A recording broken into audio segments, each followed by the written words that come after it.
Welcome to another wonderful Susannah Calloway audiobook. We are excited to have you with us. Before we begin the story, please like and subscribe to our channel and share it with friends. This allows us to continue adding free clean Western romance audiobooks for you to enjoy. The following title is copyrighted by Susannah Calloway, Western romance author. Now, find a comfortable spot, relax, and enjoy the story. The Temporary Sheriff. Chapter 1. It was the end of July, the turning point of another long, hot summer in crowded New York City. And, Alma Weaver hoped devoutly, the turning point of her young life, as well.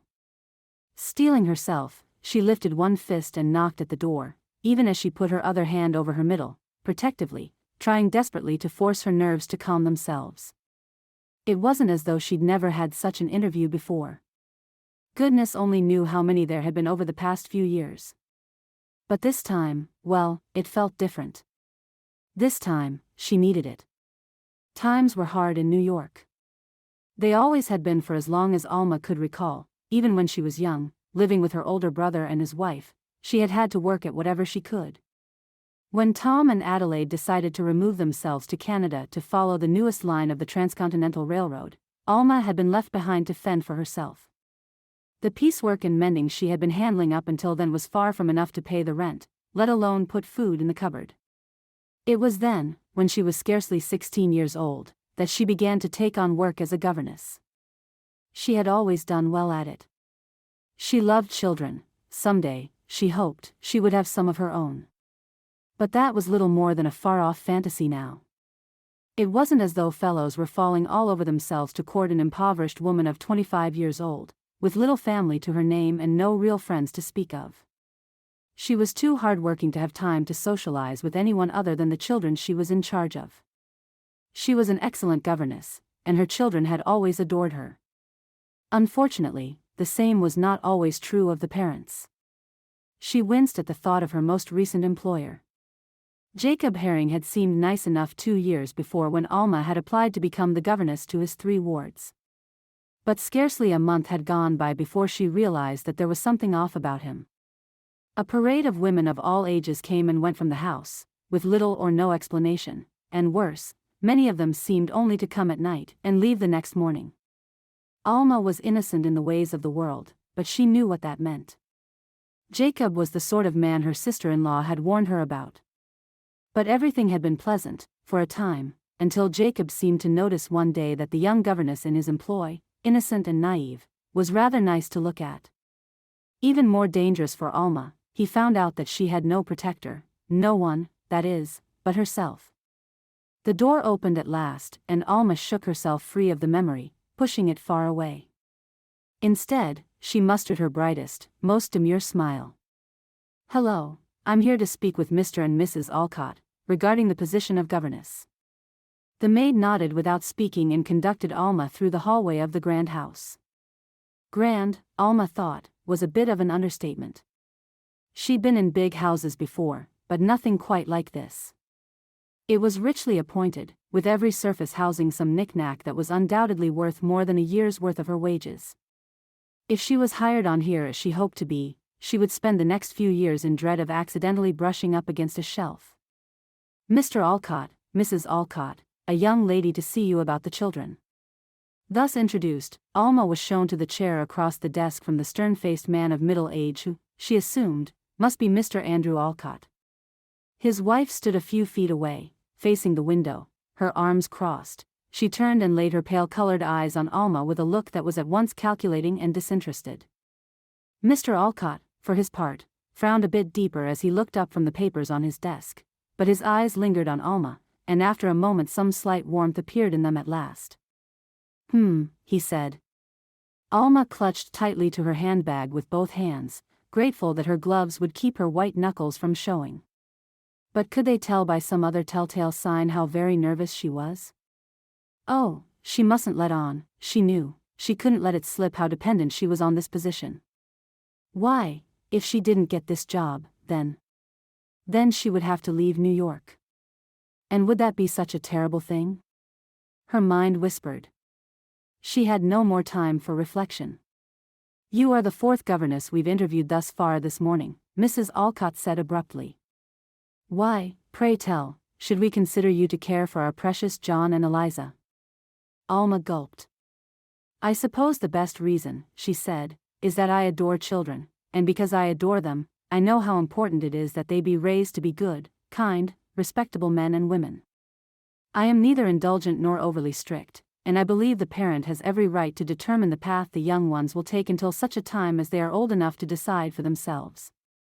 Mr. Alcott gave a short bark of a laugh, glancing back at his wife. Alma was certain now that there was a warm spark in his eyes. There you are, Susie. That's as fine an answer as you could have hoped for. Why, she's a veritable mixture of old-fashioned and newfangled, and all wrapped up in a pretty package, too. How old are you, Miss Weaver? Alma supplied, grateful for his apparent support. Miss Weaver. I suppose I shouldn't ask that question. It's the height of rudeness, they say. You have every right to ask me any question you like. I am 25 years old. The corners of his mouth turned up in something like a smile, and he glanced back at his wife once more. She stepped forward a few feet, but she did not smile. I suppose that's a decent age, she said, begrudgingly. Not too young, and yet young enough to keep up with our energetic little ones.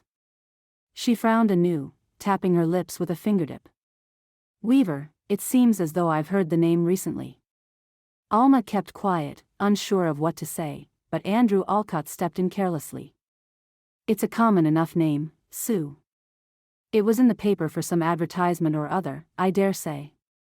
His wife's brows drew downward at his flippant explanation, but he had refocused his attention on Alma once more, carrying on. You have references, of course? She bit her lip, taking a deep breath and hoping that this moment, of all moments, would pass smoothly, without undue questioning. Nodding, she handed over the paper with the list of homes she had worked at over the past several years.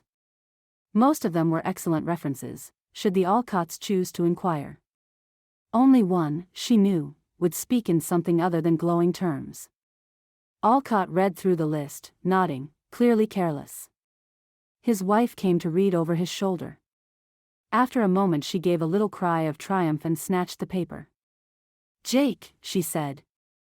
Dear Jake, Andrew, you see, I knew that I'd heard the name Weaver somewhere recently. She lifted her chin proudly, gazing down at Alma as though she was something she'd found under her shoe. Were you not dismissed without ceremony from the Herring household? Alma's nerves were wound so tightly that her stomach seized up in cramps. She knew now that there was no going back, this was a position that would go to someone else. Dear Jake, the Alcotts must know Jacob Herring and know him well. What must he have said about her? Anxiety and nerves twisted up along with anger at the injustice, the unfairness of it all. And yet, she managed to keep her voice calm as she replied, as though someone else were speaking for her. My employment there came to rather an abrupt end, she allowed, but I was not forced to leave. I dismissed myself, and I was not told that he would give no reference. She had only hoped that none would be asked for.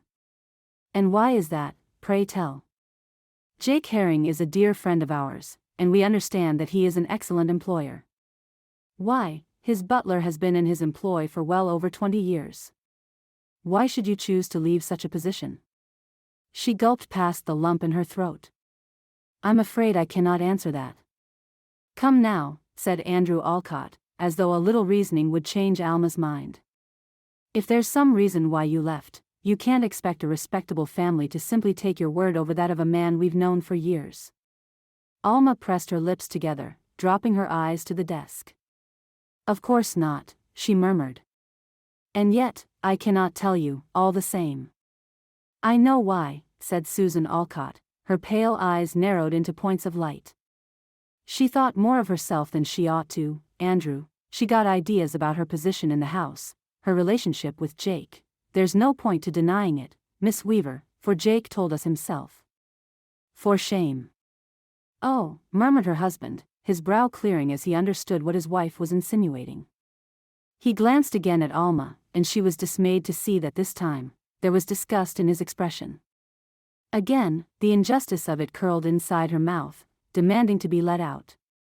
Not 10 seconds ago he had been admiring her himself, and now to hear that someone else might have done so, and to blame her for it.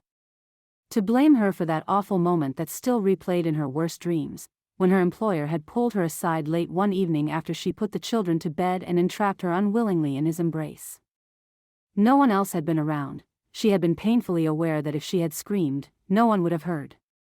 It was only through sheer luck that the housekeeper returned to collect something she had forgotten. The sound of the door opening below them had startled Jacob Herring just long enough for Alma to make her escape. The next morning, red-faced, she had done her best to carry out her responsibilities while avoiding him all the while, and yet, when he came upon her that evening, a glint in his eye, she knew that it was only a matter of time. He had made no threats, but she did not need to hear them to understand that to accuse a wealthy, well-respected man of making unwelcome overtures would be the end of her employment in New York. And now, without having accused him of anything, the outcome was just the same. Jacob Herring bore a grudge, it seemed, and he was out to ruin her for rejecting him as she had done, or to force her to return to him for employment, something she had sworn to herself that she would never do. The cold-eyed triumph of Susan Alcott, the thinly concealed and hypocritical contempt of her husband, was too much for Alma to bear. She stood from her chair, gripping her handbag even more tightly as though it were the only thing standing between herself and oblivion. "I feel that nothing more can be said. Only that I pledge my innocence in any wrongdoing, Mr. and Mrs. Alcott, and I would have done my best for your children." "Well, you won't have a chance to do your best, or your worst, either," Susan Alcott said acidly. Alma bit back an angry response and merely inclined her head. "Good day," she said, and found her way blindly to the door. Somehow, she was back out on the street outside the house. Grateful for the heat of the sun, disguising the flush on her cheeks, she lifted her head and marched away from the Alcott residence. She would continue on until they could no longer see her, until she was out of sight and out of mind, until the embarrassment and shame of the interview she had just undergone was far, far in her past. And then what? She felt a surge of despair. She had been out of work for 6 months now, ever since she had walked away from Jacob Herring's house. She had applied to dozens of households in that time and attended a handful of interviews. Each time, another had been chosen.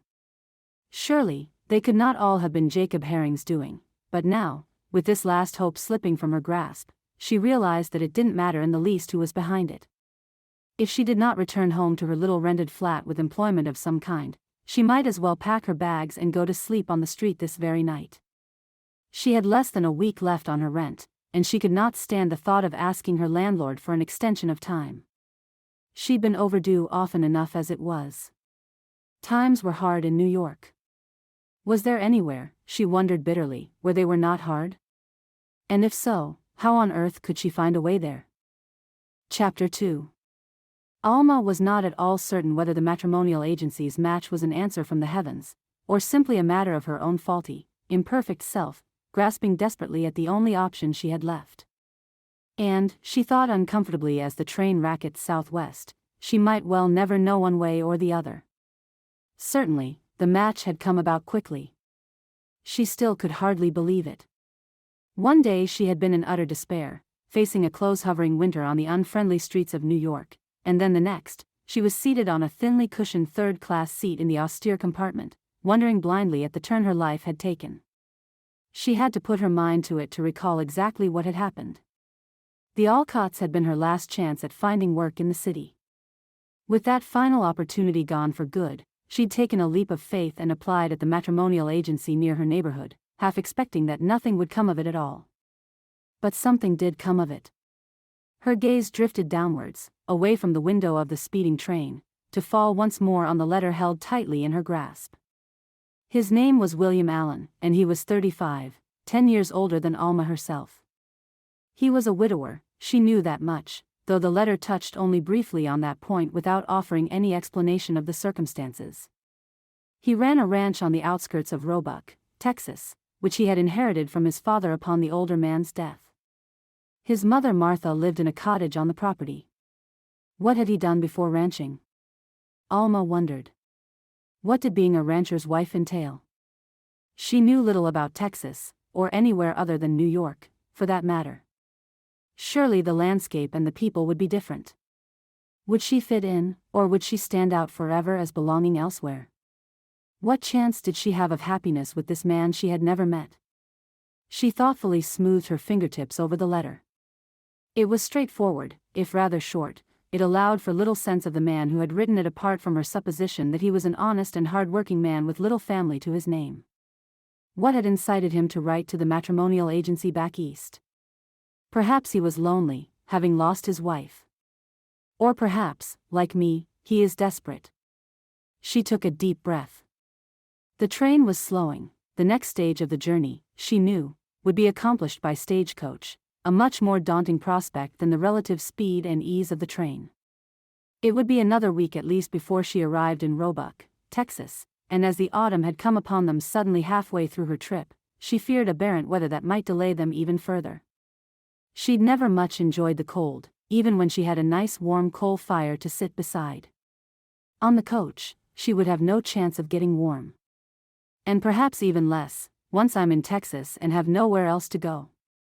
But there was no point in dwelling overmuch on the possibilities that lay ahead.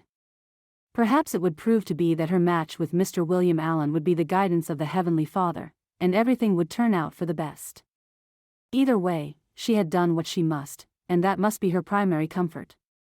With determination, she prepared herself for the second half of the journey southwest. But the stagecoach put her determination to the test almost immediately. It was not cold, no, with that frequent and unpredictable changeability that so often comes along with the turning of the seasons. A suffocating heat suddenly blanketed the area as they drove through. The wheels of the stage turned endlessly, day after day. Stuffed into the carriage, sharing a seat with 5 others, Alma could scarcely draw breath. It was with relief that she discovered, on the 3rd day, that one of the seats on the roof of the carriage were vacated. That day was markedly pleasant, especially in counterpoint to the rest of the journey. She was thrilled to ride in the fresh air, even though it was just as blazing hot there with no shelter from the sun. At least she was not hemmed in and pressed in upon on all sides. And the landscape that rolled, or rather, jolted, by was every bit as unique and different as she had expected it to be. It was almost uncanny to realize that, for long stretches of the road, she could not see a single building at all. The difference between the city where she had been born and raised, full of crowded streets and bustling people, and this wide, flat, endlessly reaching land was a stark contrast. How peculiar, she thought, that she could feel so utterly alone in the city, and yet so strangely among friends here in this vast, unknown wilderness, with only her fellow travelers on the stagecoach for company. She hoped that the feeling would last. On the 4th day, with only a few hundred miles left of the journey, the weather took a sudden turn. Perched on the roof of the coach, she could see it coming clearly. Behind her the heat continued, shimmering in waves, rising from the road they had traveled. Ahead, though, storm clouds were headed toward them, with streaks of lightning visible every so often even from this distance. The middle-aged man seated next to Alma on the roofed sked as he shook his head and turned to her. "You'd better hold on tight, miss," he advised her. "That storm looks as though it means business." A sudden gust of wind, driving the clouds ever closer, nearly whisked her hat away. She clasped it onto her head with one hand and took a firmer grip on the edge of her seat with the other. "Is it dangerous?" He chuckled a little. "Not unless you're made of spun sugar and likely to melt in the rain." Despite his light-hearted words, though, she could sense an underlying tension and knew that it was, indeed, potentially dangerous, no matter what he said. New York had its snowstorms, its rain, but she had never seen clouds quite as dark as these, and there was a strange metallic taste to the wind as it picked up once more. The stagecoach rolled on. She glanced down to the driver to see that his neck was craned up. He, too, was watching the sky, and whipped the horses into a faster pace as he did so. "Looks like we're in for it, folks," he barked over his shoulder. "Any room for the little miss inside there?" Alma was reluctant to clamber back down inside the coach, but the idea of going through the thunder and lightning and rain without any shelter apart from her hat was not appealing. By the time she made it, a light patter of drops had started, and the wind was strangely chilly. Her murmur of thanks was lost in a mighty crack of thunder. Her rooftop companion came sliding in after her with a whoop. Here it comes, boys. It was more crowded than ever in the coach, and the wind was strong enough to rock the enclosure on its wheels unsteadily. Still the horses went on, and the rain was pelting down now, hammering on the roof in a way that made Alma even more grateful to be inside, crushed between two other travelers as she was. Her friend from the roof reached up to pound on the front panel. "Hey out there, Bill. You'd better stop and come in." A flash of lightning and a crash of thunder obscured the first part of Bill's response. "Miles to go yet, Harry. The horses'll keep up the pace if I let them. Won't do nobody any good if you get swept off your seat and into the fields." "Ah, I'd find my way back again, never you worry," called the driver back with a jovial laugh. "I've got my little flask tucked right under me, and I couldn't leave that behind." A chuckle ran through the crowded coach, but there was an undertone of unease. The lightning came so quick and close and furious that Alma felt the hair on the back of her neck stand on end. This storm was unlike anything she'd ever seen, unlike anything she'd ever imagined. If this was what the weather was like in Texas, perhaps she should have stayed in New York and risked the winter on the streets. The rain had turned to hail, so loud that it drowned out any other hope of noise or speech, churning up the landscape. As she watched, it thickened so drastically that it whited out what little she could see through the window. A shout from the driver sounded far away and vague, but she was certain that it was a sound of distress. Almost simultaneously, the wagon gave a great creak and then a crack, the wheel closest to Alma settling with a jolt and the entire structure leaning alarmingly. The crowd in the coach gave vent to cries and screams of distress and fright as they tried to scramble back toward the opposite side and right the stage, but there was no organization to the movement and an elderly woman gave a heartbreaking cry of pain. "Stop, stop." Alma found herself yelling, reaching to ward off the young man nearest to the old woman. "You're hurting her." She turned to the man who had been beside her on the rooftop, her mind spinning wildly. "Can you open the door?" "Below us, the door on the downside." He frowned. "And risk us all spillin' out. Just a few of us. We must get out and push the coach back up. If it goes all the way over, someone might be killed." A split second passed while he considered the truth of this, and then he nodded. Rather than reach for the door, he levered the window down with a grunt of effort and slid himself through to the outside. Alma glanced around swiftly and tugged on the sleeve of the young man who had nearly trampled the old lady. "Outside. Follow him." Taken aback by her tone, the young man did as he was told without asking any questions. Alma held her breath and followed suit, dropping over the side of the coach through the window into the mud. The wind outside was tremendous, with nothing to break its force. The driver came tumbling over the side toward them, half intentionally and half blown by the gale, and stood panting close to their little knot. "Wheels sunk," he howled above the wind. "We've got to push it back or the whole thing will go over." Without waiting for the rest to acknowledge it, he turned and threw himself against the side of the coach. The other two men followed suit, but the structure hardly budged, buffeted by the wind.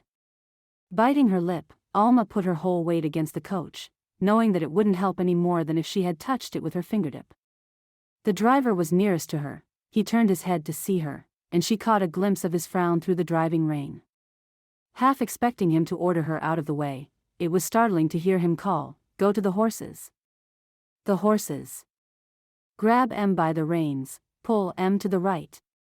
She held her breath and jolted herself into movement, knowing that if she waited even for a second her courage might fail her.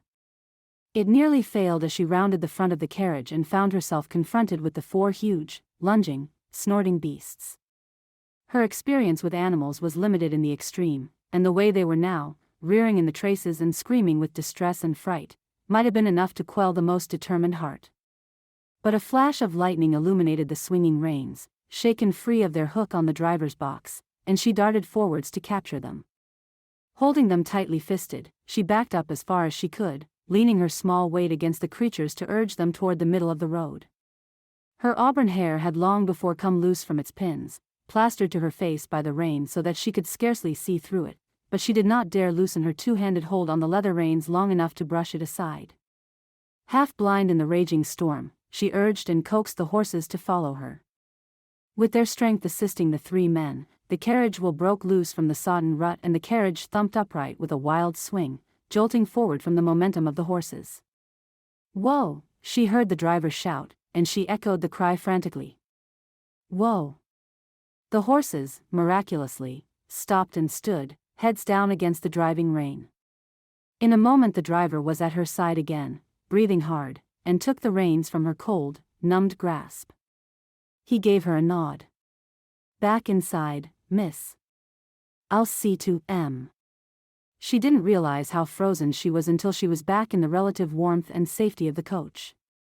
The other two men had already clambered back in and were busily answering the myriad questions from the rest of the travelers. Upon seeing her, they broke off and welcomed her in with open arms. "Let the little miss take a seat, there. She's been awfully brave. Come here by me, miss, and have a sip of my flask, that'll warm you up." The warmth of the whiskey slid down her throat and flooded her whole body with a slight glow. She clasped her shaking hands together, and it was only then that the enormity of what she had done, what she had helped to do, overcame her. Her rooftop companion gave her a nudge and a smile that was as warm as his whiskey. "Might have all ended in tragedy, 'cept for you, little miss," he said. "It was God who set you on the path that put you here today, I'm sure of it." Alma could not help but wonder. Was it truly the act of a wise and far-seeing Lord who had enabled her to help the travelers? Was that a sign that her choice to engage herself to a stranger in a strange land was the right one? Or was the near tragedy of the coach, the gut-wrenching force and violence of the storm, not in itself a sign that the decision she had made was the wrong one, with only more tragedy to follow? She did not know. She knew that she could not know, not for certain. Not until she reached Texas and met the man she was to marry, and walked into her future with her eyes open and watchful. Chapter 3. The storm abated almost as suddenly as it had arrived. It was the morning of the last day of the journey, and the sun was out, shining bravely as though it had never feared defeat. The little band of travelers that pulled at last to a stop in Roebuck, Texas, was ragged and exhausted but cheerful, nonetheless. Why should they not be? Alma thought with a rueful smile. After all, they had avoided any true tragedy, by strength of will and willingness to work together. Now that some time had passed, her acute sense of how close they had come to a fatal accident had dulled somewhat. It would be a story to tell her children, that was certain, but she did not fear nightmares. She had come through the ordeal just as strong as she had gone into it, perhaps even stronger.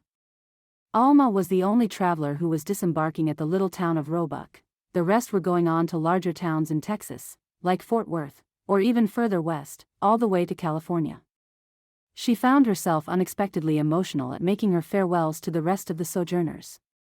The kindly smile and heartfelt thanks of the driver brought tears to her eyes.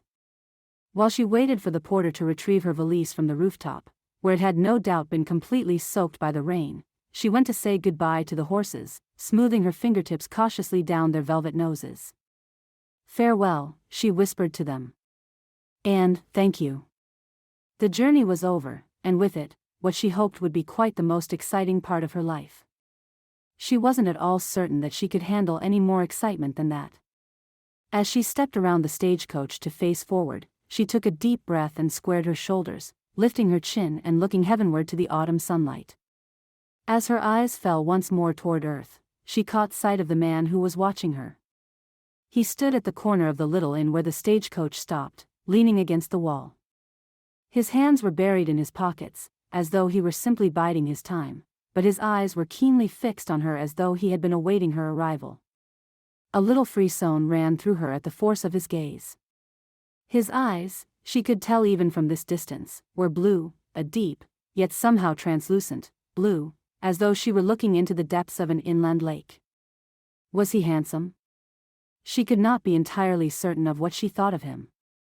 But he was striking, that much was beyond doubt. His features were rather narrow, and sharply angled black eyebrows gave him something of the look of a devil. But there was humor in the curve of that mouth, she thought, even if she could not see it echoed in his eyes. He pushed away from the wall and came toward her. "Miss Weaver."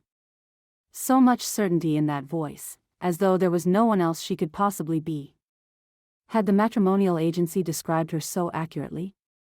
Or was it merely the fact that no one else had disembarked from the stagecoach here in Roebuck?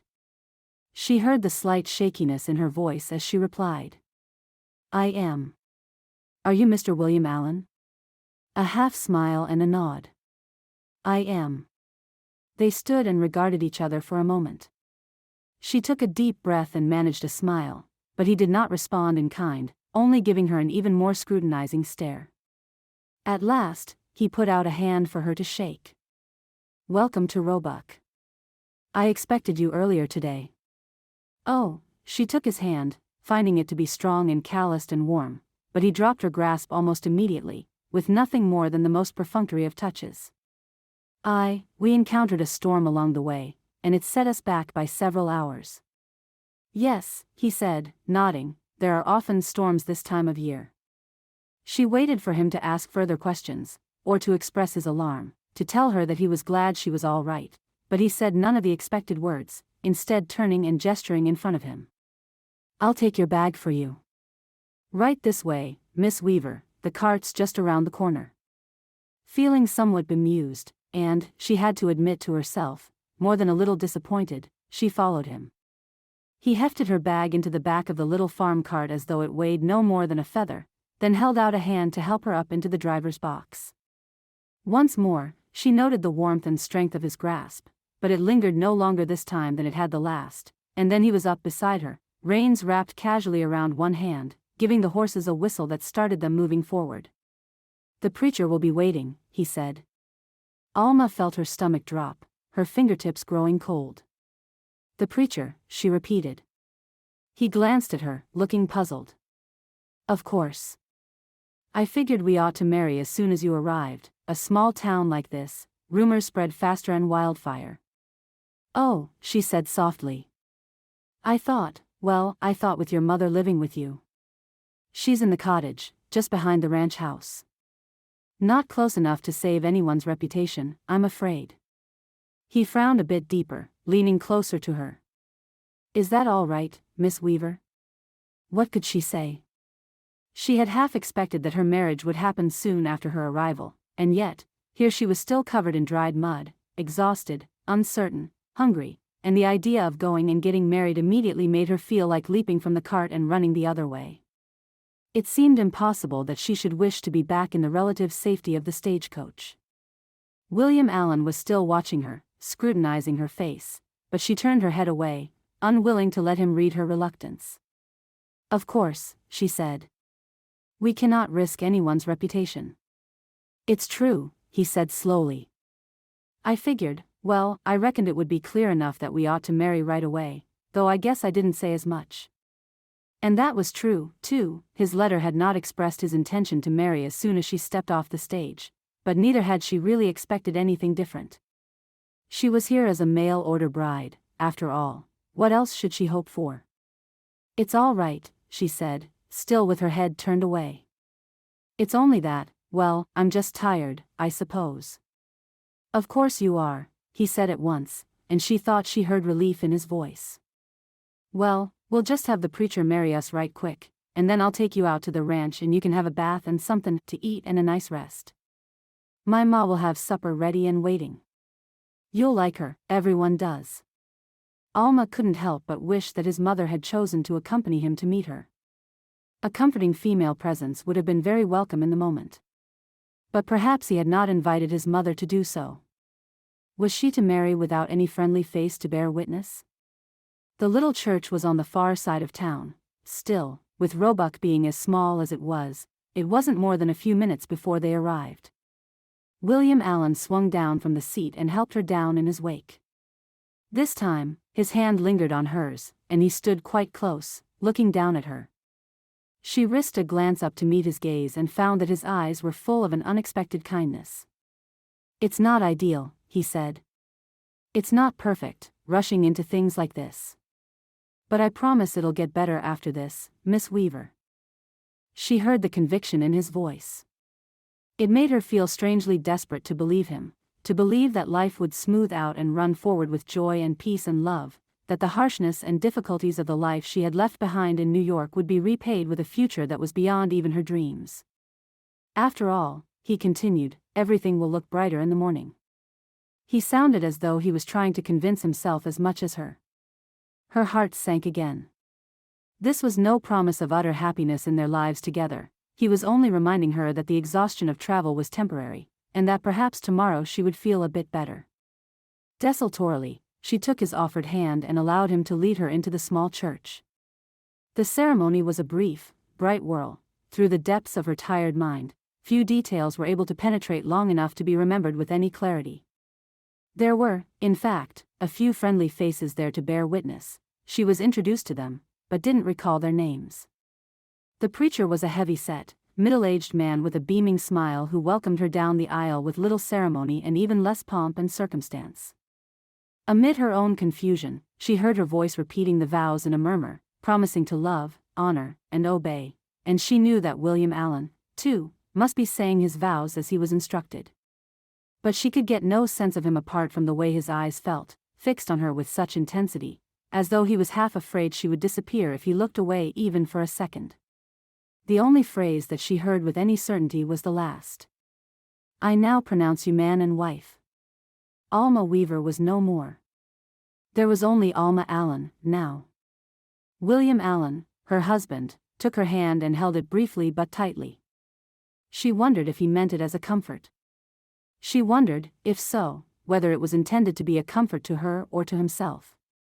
Suddenly it occurred to her to wonder why this man, with his appearance so striking and his good reputation as a hard worker, had chosen to marry someone from far away rather than finding a bride closer. Had he no hopes of finding love there in Roebuck?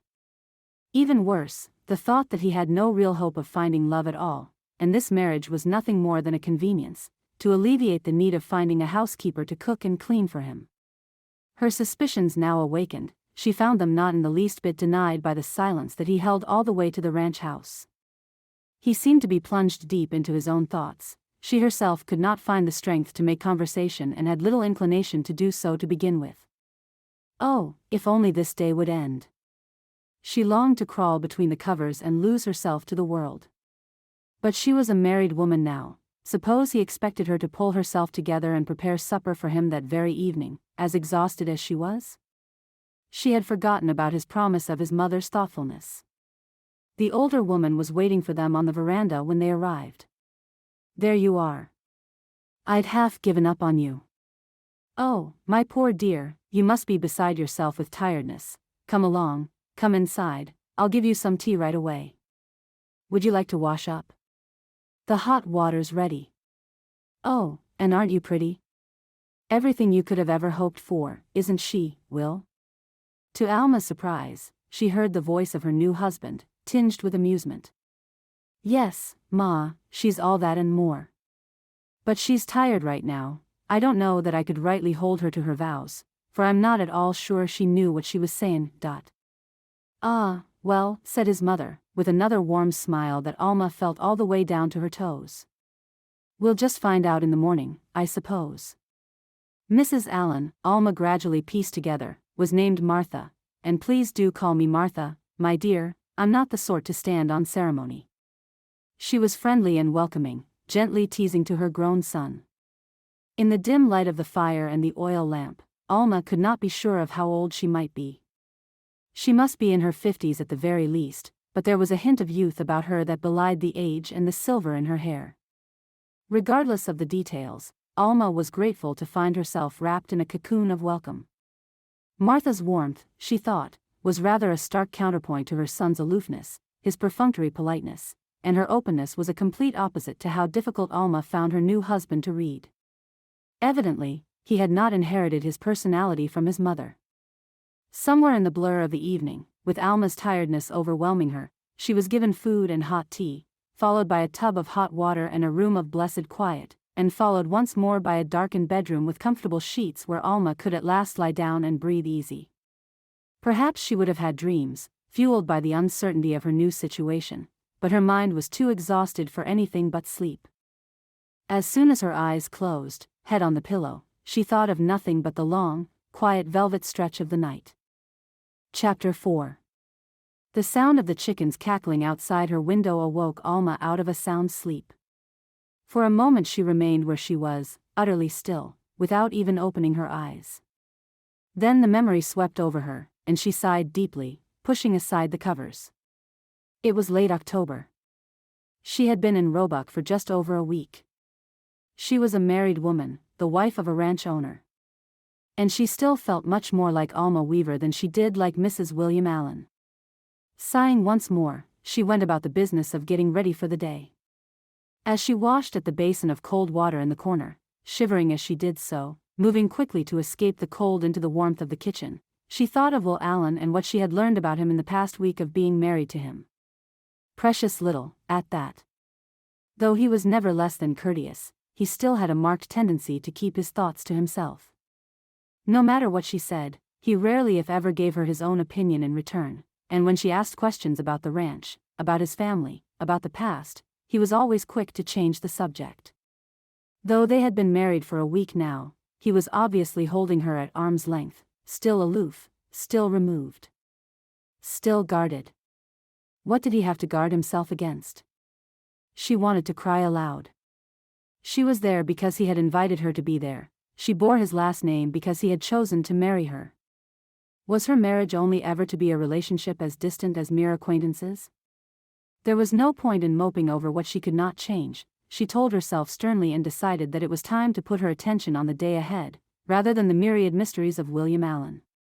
One thing she had begun to learn was his routine. He was always gone when she arose in the morning, no matter how early she got up. The door to his room at the far end of the hall was always closed. She was grateful that her momentary fear that he would insist on the traditional right of a husband to sleep beside his wife, had not come to fruition.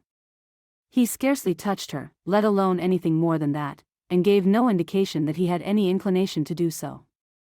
Well, apart from the moments, few and far between, when she discovered him watching her with that strange intensity in his gaze. That intensity that made her shiver a little, even just to think of it. But that meant nothing, she told herself. He wanted her as a wife simply to cook for him, that was all, though in reality, she knew she had no clear idea of what he wanted at all. He certainly hadn't stated his intentions or his hopes. Nor had he asked hers. He accepted what she did around the house and the yard without complaint or interruption. He was as much of a mystery after a week as he had been in the first 5 minutes upon their meeting. On her own, with input from Martha, she had set herself a little routine that seemed to take care of her chief responsibilities. There was always a fire blazing in the kitchen when she came down in the morning. Will must start it for her, a kindness for which she could not help but be grateful, especially on cold mornings like this. She would set the kettle on to boil, set out bread and butter to be toasted, collect the scraps from the meal the night before, and go out to feed the chickens.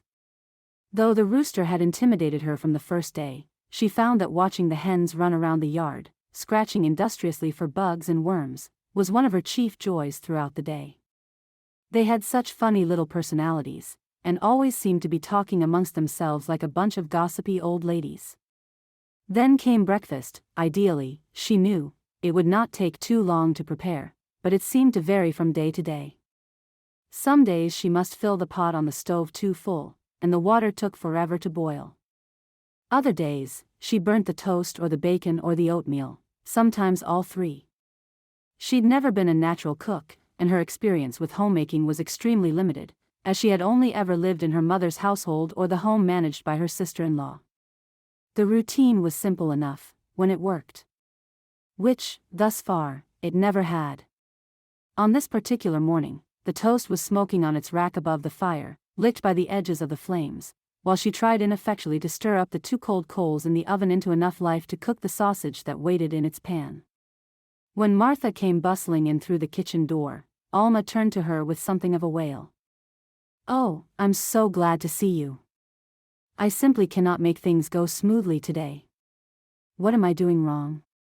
Martha chuckled as she took the toast from its rack and replaced it with new slices of bread, then poked up the fire vigorously. It leapt into flames at once. "There you are, no harm done." Alma sank down into a chair at the table, rubbing her eyes with her fingertips. "That's easy enough for you to say," she said tiredly. "But I haven't even gotten the water to boil enough to make coffee, and meanwhile the toast is burnt to a crisp. I'll never get the hang of this." Nonsense, my dear, said Martha cheerfully, setting the kettle on the hob and spooning coffee into the pot. You've only been here a week. And Roebuck must be very different from New York City. That is true, Alma agreed, thinking that it was also an understatement, and a vast one. Do you really think that, with experience, I'll be anywhere near as accomplished as you are at running this household? I fear that I lack the necessary qualities. Of course you will, Martha told her warmly, handing over a cup of coffee that, as far as Alma could tell, had appeared by magic. And I'm certain you have many other good qualities, as well, which others most likely lack. Weren't you a governess, back east? I was, Alma said, smiling. How did you know that? Oh, Will told me, of course. The thought made her catch her breath a little. The information that the matrimonial agency had sent to Will had been rather brief and perfunctory. The idea that he had shared it with his mother nonetheless was almost touching. Did he sit here with her and talk about the young woman who was headed his way? Did he dream of what she might be like, the way she had daydreamed about him as she sped southwest on the train? And the subsequent question, impossible to avoid, was he disappointed when she arrived, as she even now feared that he still was? She shook the thought away. It was unproductive, and goodness knew that she had far too much to do today to waste her time on thoughts like that. It wasn't as though William was going to confirm or deny, anyhow. Even if she had been able to get up the gumption to ask him. It's very kind of you to say, she said. I'm afraid that I do feel rather inadequate when it comes to life here in Texas. It is so very different. Why, every time that I walk outside and see the fields rolling away in front of me, I have to stop and pinch myself, Martha, just to prove that I'm not dreaming. Her mother-in-law chuckled, and Alma went on, curling her hands around the hot mug and looking into the black depths of the coffee. If I could only feel that there was just one thing I could do well, to be the sort of wife that William wants me to be. Martha reached over and patted her hand. You're exactly what Will wants, she said. Don't you worry about that for a moment.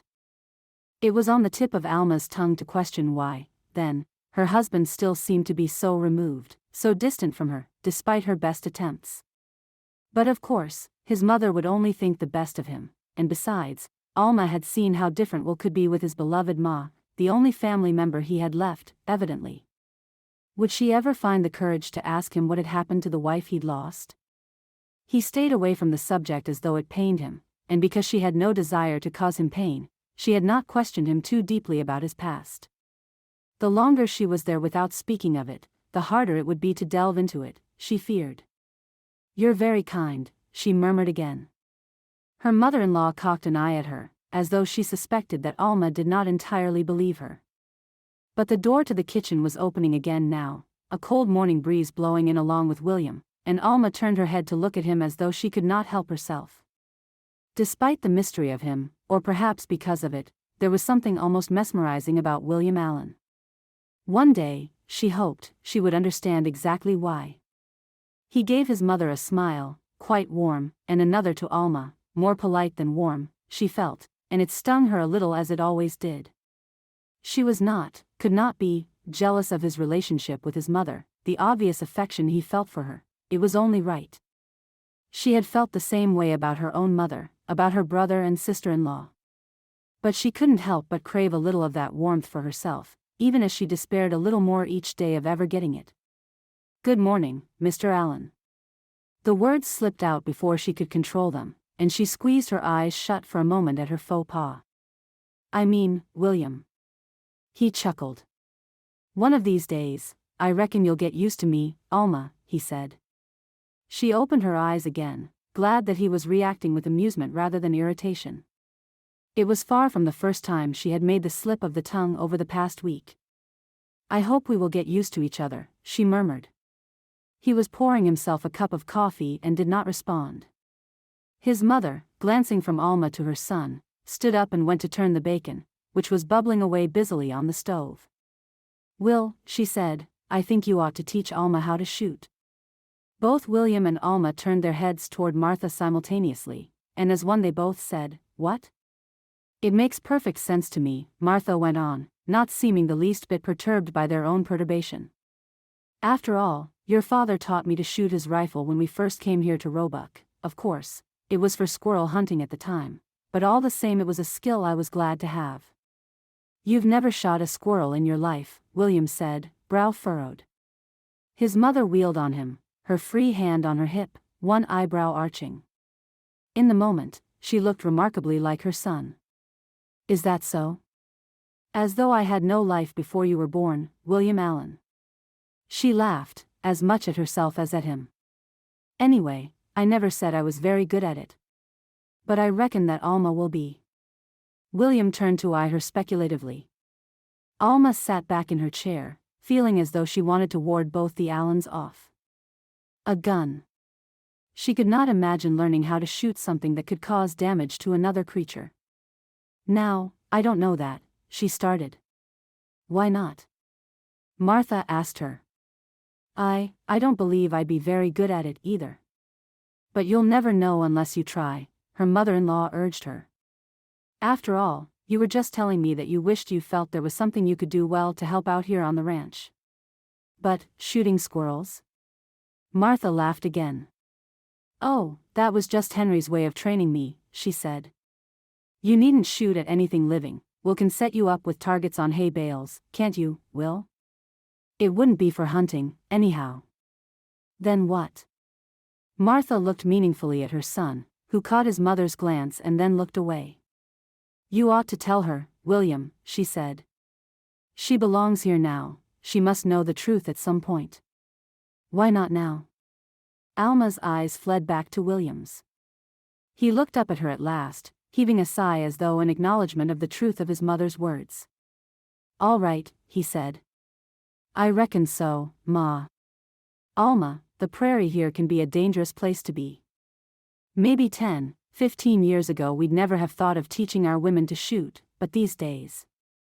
She shook her head a little. "Wild animals, I suppose," she said. "I can understand that. But they only come out at night, don't they? If I promise to stay inside." "Not just wild animals," he said slowly. She stared at him, feeling alarm slowly rise in her chest. "What, then?" He smoothed his hands together, palm to palm, choosing his words with care. "Wild folk," he admitted. "Cattle rustlers, outlaw gangs, bank robbers and the like." He glanced swiftly up at his mother, who nodded at him. "I don't like to dwell on it, myself. But it's a fact, and there's no gettin' around the facts." There was a hesitation in his voice that told Alma that he wasn't telling her everything he had intended to. The faint expression of disappointment in Martha's eyes seemed to confirm it. But Will stood abruptly from the table before she could formulate the words of her question and reached for his coat once more. "I'd better get back out there and check on the cattle." "But Will, you haven't had breakfast yet," objected his mother. William glanced at her, then away, as dismissively as though she had not spoken. "Storm's comin'," he said, and then he was out the door, closing it carefully behind him to keep the heat from escaping.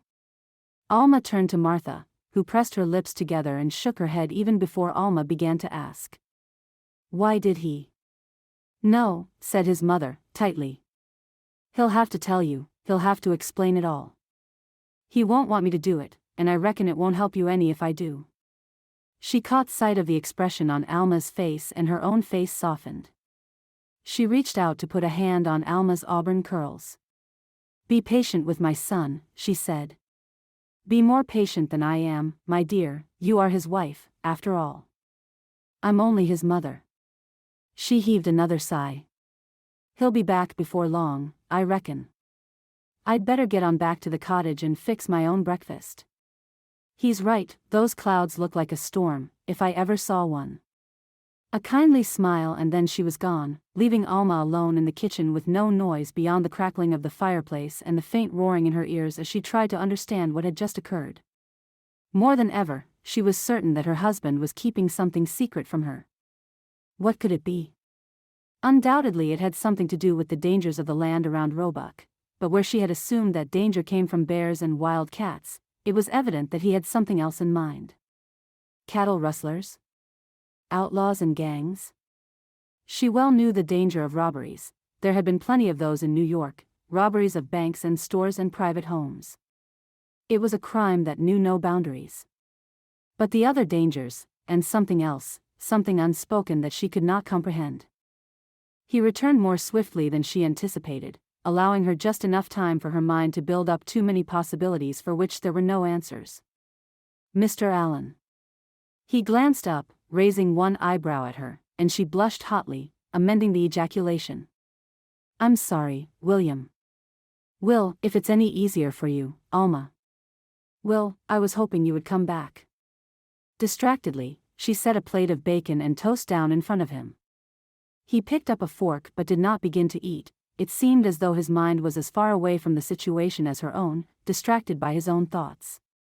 You're not upset with your mother? He glanced up at her and frowned. Of course not. Good, she only meant well, I know it. She paced in front of him, twining her fingers together. She obviously felt that there was something I ought to know about life here on the ranch. Will, I'm certain that you're keeping something from me. Won't you tell me what it is? For once, he was easy to read.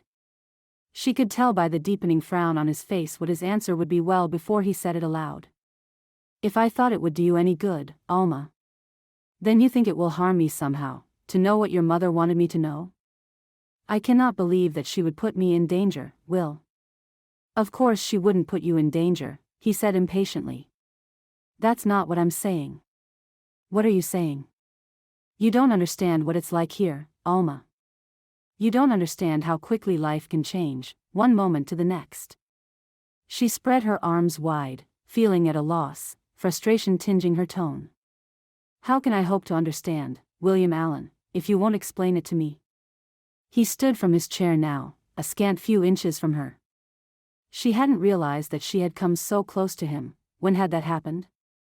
Somewhere during their dialogue, which was growing hotter by the second, she had stepped up close to him, so that when he leaned down slightly, she was overcome with the certainty that he was going to snatch her up in his embrace. A flash of a vision fled across her mind, the thought of him leaning just a little closer and pressing his lips to hers.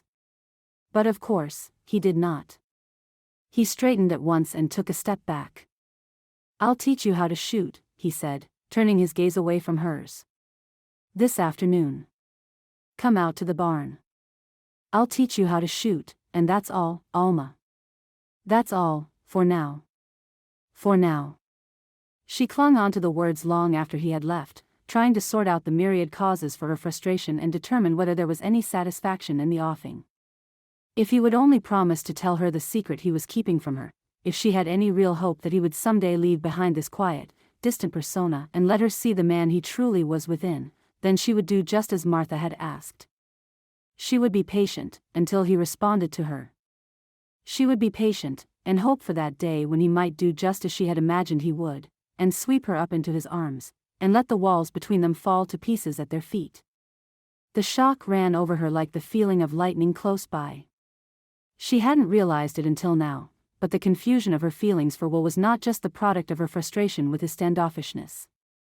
It was not just wishing to know what lay beneath that polite exterior, that reluctance to express himself. It was far more than that, it was all that conflicted emotion, driven on and exacerbated by her attraction to him. She had thought him striking from the moment they had met, it was true, but she knew now that she found him far more than just that. Striking, intriguing, alluring, and maddening. She knew, suddenly and all at once, that she was in danger after all, the unexpected danger of falling in love with her husband. Chapter 5. Martha turned her head and smiled at Alma. I'm mighty glad you were ready and willing to come with me today, Alma. I'll be glad of your help with this long shopping list. Alma smiled back. It was almost impossible not to. Martha had a smile that made her eyes twinkle brightly, making her look as though she was little more than a girl. She couldn't help but wonder whether Will ever smiled in quite that bright a way. She had a feeling it would be devastating if he did. I'm mighty glad that you asked me, she said, teasing her mother-in-law a little with a faint mimicry of her accent. It's too beautiful a day to be cooped up inside. Indeed, it was the prettiest day she'd seen since she'd arrived in Texas. The heavy rainstorms of the past few days had dissipated at last, grumbling on their way west. They had left the bluest sky she'd ever seen in their wake. Perhaps it was so very blue because there was so much of it, Alma thought, lifting her gaze heavenward with a grateful smile.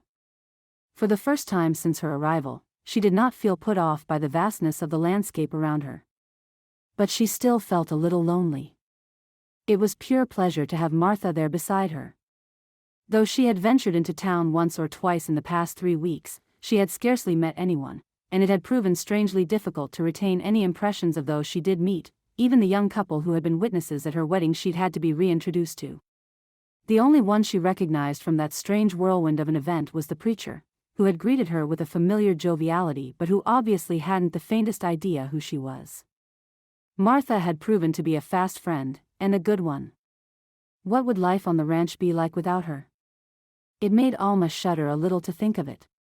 Why, she would have been completely alone, with only her growing affection for Will to sustain her. And as she was almost certain that it was entirely one-sided, it would have been poor sustenance indeed. Where are we going today? Well, let's see. Martha held the reins with one hand, reaching for her shopping list with the other. Then she paused, eyeing Alma. After a brief hesitation, she held the reins out to her. Do you mind? Alma hesitated in turn, but took them, nonetheless. Martha watched her closely. Just around the crook of your hand, there. Keep just a little slack. I guess you wouldn't have had much chance to drive a pair of horses and a cart. The briefest flash of lightning through her mind illuminated the dark afternoon and the driving rain of the storm she had gone through, only 3 weeks before. The horses tugging at the reins, rearing and screaming, before they finally gave into her desperate pulls and followed her to the middle of the muddy road. She shook her head. Not much call for it in New York. I didn't figure. Well, you'll have plenty of call for it here in Roebuck, and we'll be glad to help you learn anything you can use. She faced forward, glancing down at her list, but Alma caught the sardonic twist of her lip. No matter what Will has to say about it. Alma hesitated once more. The subject of Will's reluctance to tell her much about the dangers of the prairie, despite his agreement that she learn to shoot, was a delicate matter to question Martha about. Though the mother and son were as close as could be, they seemed to diverge in opinion on whatever secret Will held close to his heart, not letting Alma into the knowledge. If it were up to Martha, Alma suspected, she would have told her already. But it was evidently Will's decision to make, and Alma was loath to press Martha on it, asking her questions that she would not feel comfortable asking. Instead, she said, I'm gladder to learn to drive than I am to learn to shoot. Goodness, the kick the rifle makes when you pull the trigger. Martha's tension relaxed, and she chuckled. That first time, I half expected you to go flying backwards, she said. Of course, Will wouldn't have let you. He'd have caught you before you got too far. Alma's eyes drifted closed briefly, without her quite knowing it. His arm had been around her, steadying her, and when she had pulled the trigger, she'd rocked her weight back into him, but he hadn't moved. He was as solid as a mountain. Patient and quiet and kind, and a warm presence at her back against the chill and the autumn wind. We'll go to the mercantile first, Martha said decisively, oblivious to her daughter-in-law's daydreaming. Then the feed store, and then to the dressmaker's shop. I ought to do more of the mending and alterations myself, but time just seems to get away from me these days. I'll be glad to do what I can. You'll be busy, too, Alma. Running the ranch isn't easy. She sighed. When Henry was alive, I handled it all on my own. That was just what a rancher's wife did, and you'll find there are plenty of ranchers' wives around Roebuck, should you wish to ask for the benefit of experience. Once Will came back and took over, after his father died, he kindly took many of the responsibilities off my plate. Why, I haven't balanced a ledger for the past 5 years.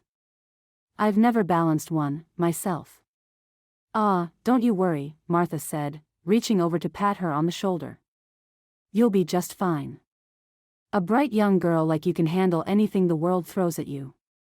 It's only when you get older that the simple things become a challenge. Besides, Will'll help you. He'll be there for you, anything you need.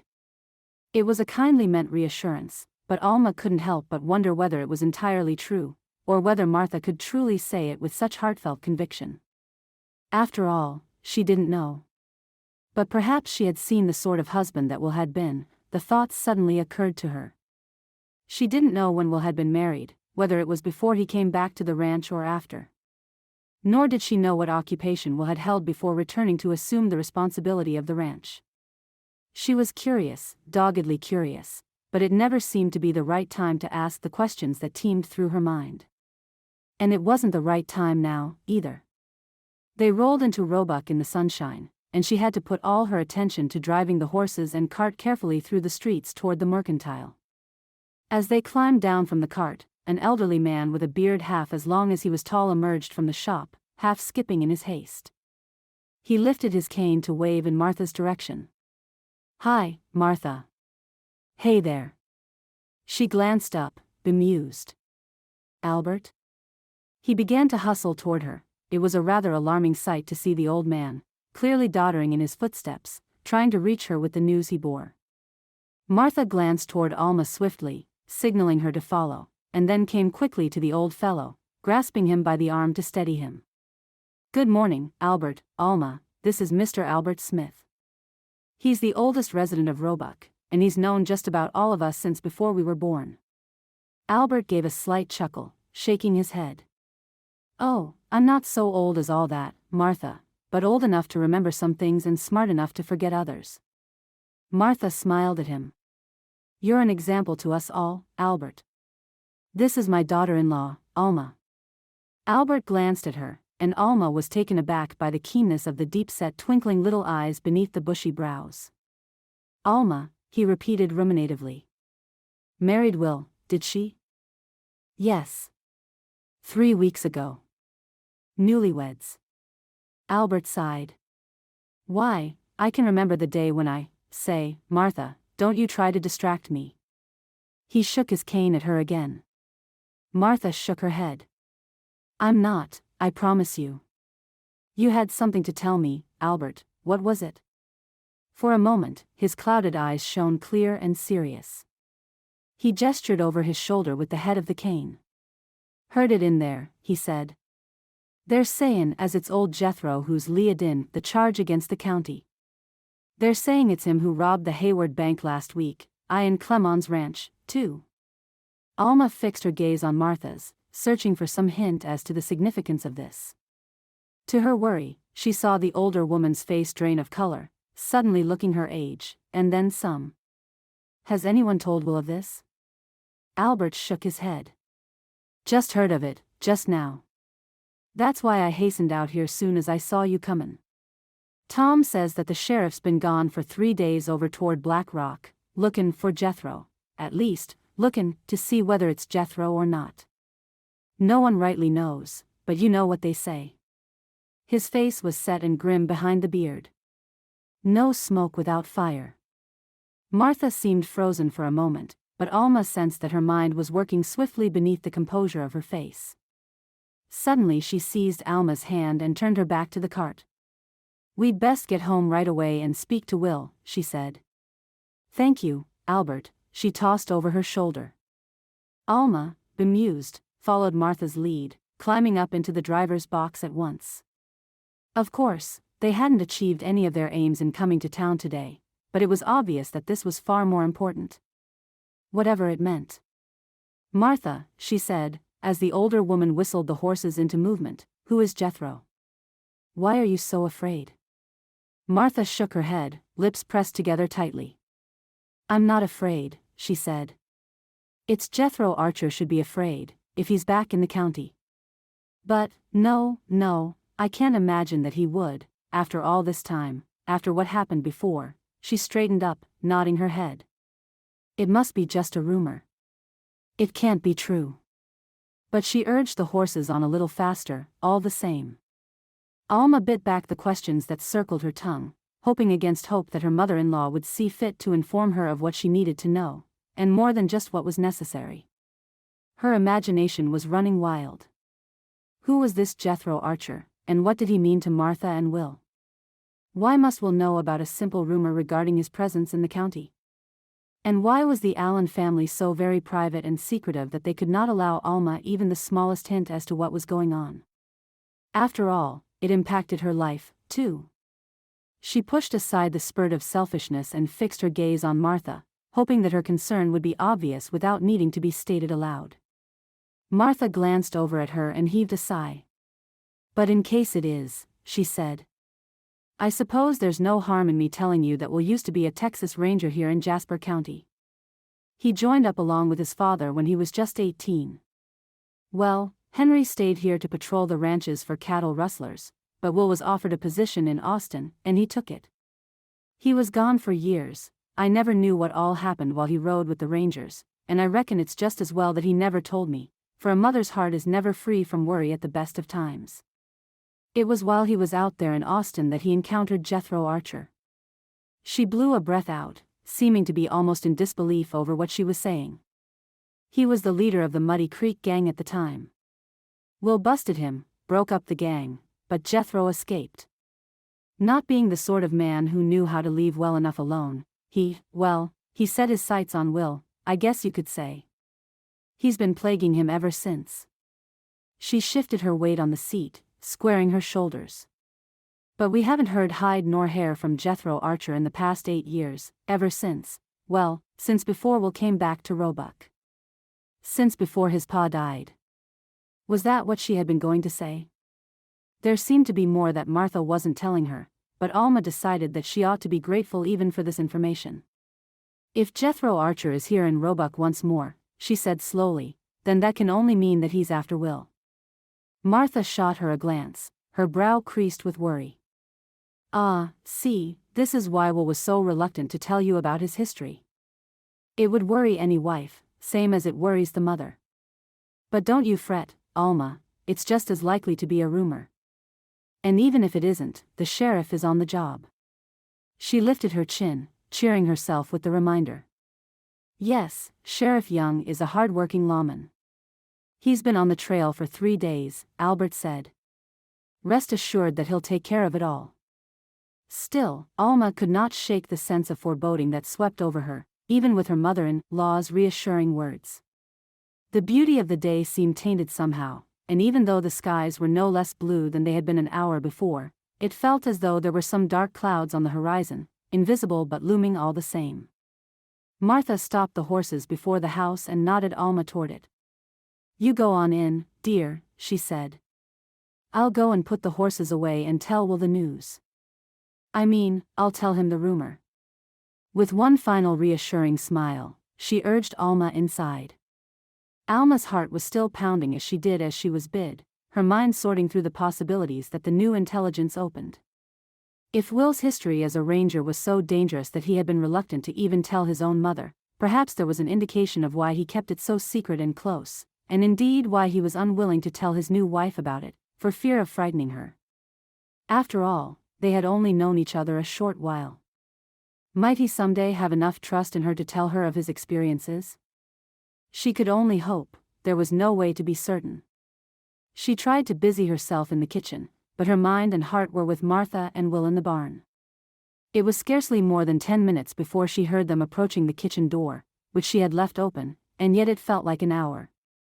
She watched them closely as they came in and saw that her fears were well-founded. Perhaps Martha was clinging to the hope that the notorious bandit was little more than a rumor, but from the set, grim look on Will's handsome face, she knew that he believed every word of what Albert had reported. His eyes flew to hers immediately, and she saw something in them that gave her hope of his truthfulness. He lifted his chin. "Well, Alma," he said. "I reckon you have a few questions for me." She turned from the stove, clasping her hands together, trying to control her eagerness. Would he unravel the secret at his heart all at once? It seemed too much to ask, too much to expect. And yet his mother, standing behind him, gave her a firm nod that suggested they had discussed the subject at length. "Yes, Will," she said. Or rather, she bit her lower lip. "Whatever you feel that you can tell me, Will, I would like to hear." He turned his gaze toward the window, nodding as he did so. But before he could speak, she heard the noise, too, the sound of hoofbeats approaching rapidly, a horse at full gallop. Will murmured something under his breath. It sounded terribly like a curse. He moved from the kitchen toward the door at just shy of a run, leaving his wife and mother to stare at each other with wide eyes. As one, they linked arms and followed him. He was already out on the front porch, and the rider was coming to a stop. The man on horseback tumbled off and stumbled his way to the stairs. Alma recognized him vaguely and realized that he was one of the witnesses at their wedding. John, his name was, she was sure, John Linnet, the local blacksmith. And, she realized, seeing the star pinned to his chest, also a local deputy. He came up the stairs breathing hard, as winded as though he himself had been running instead of the horse. Will stepped to meet him, gripping him by the shoulder and half-hauling him up to take a seat on the bench by the door. What news? His tone was as grim as his face, and Alma knew suddenly that he had some premonition of what he was about to hear. A rider from Black Rock. John Linnet hauled in a breath that fought him like a fish on the line. Young is dead, and 5 of his posse. Will sucked in his breath, and Martha let out an involuntary cry. John Linnet did not spare a glance for her, only fixing Will with his gaze and nodding. It's Archer, all right. Old Archer, back for revenge. Revenge. The word was cut in half as Will turned away from his friend, running a hand through his dark hair. He turned back after a moment, having regained control of himself. Once again, Alma was certain that there was more to the story than she had been told. More, perhaps, than she could ever hope to learn. Clements, the last deputy left, Linnet said, regaining his breath at last. And you know he's as old as the hills.